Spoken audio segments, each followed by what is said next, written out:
ஆரோக்கியம் தான் முக்கியம். டிராவல்ஸு, உடல் ஆரோக்கியத்தில் கூடுதல் விழிப்புணர்வு தேவை. பேக் பெயினுக்கு நிச்சயமாக கண்ணிக்கு வரும். அதே போல் இஎன்டி சம்மந்தமான பிரச்சனை, கால் பாதங்கள், ஜாயின்ட்ஸ் பெயின், கால்சியம் குறைபாடு, டெய்லியும் வந்து டைஜஷன் சிஸ்டம் வந்து ப்ராப்பராக இருக்குதான் பார்க்கணும். 60 வயதுக்கு மேற்பட்டவர்களாம் அவங்க உடல் ஆரோக்கியத்தில் கூடுதல் கவனம் இருக்கணும். இப்போ வந்து கொஞ்சம் தெளிவாக பயணிப்பீங்க.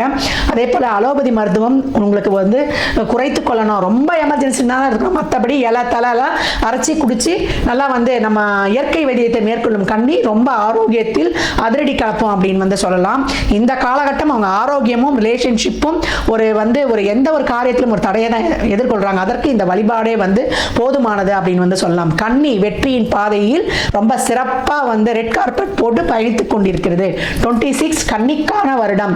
அவங்களுக்கு எல்லா வகையிலுமே அரசியல் அரசாங்கத்தில் இருக்கிறவங்களாம் நல்லா வெற்றிக்களம் காணுவாங்க அப்படின்னு சொல்லலாம். அரசியல் இருக்கிறவங்களுக்குலாம் ஒரு பேர் புகழ் அங்கீகாரம் எல்லா வகையிலுமே கிடைக்கும். லைஃப்ல வந்து அடுத்த கட்டத்தை நோக்கிய பயணம் ரொம்ப அருமையாக இருக்குது.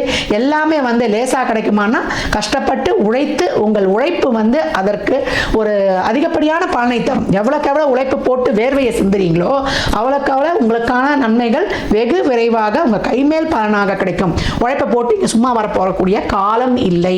கன்னி ராசி லக்னத்திற்கு என் நல்வாழ்த்துக்களை தெரிவித்துக் கொள்கிறேன்.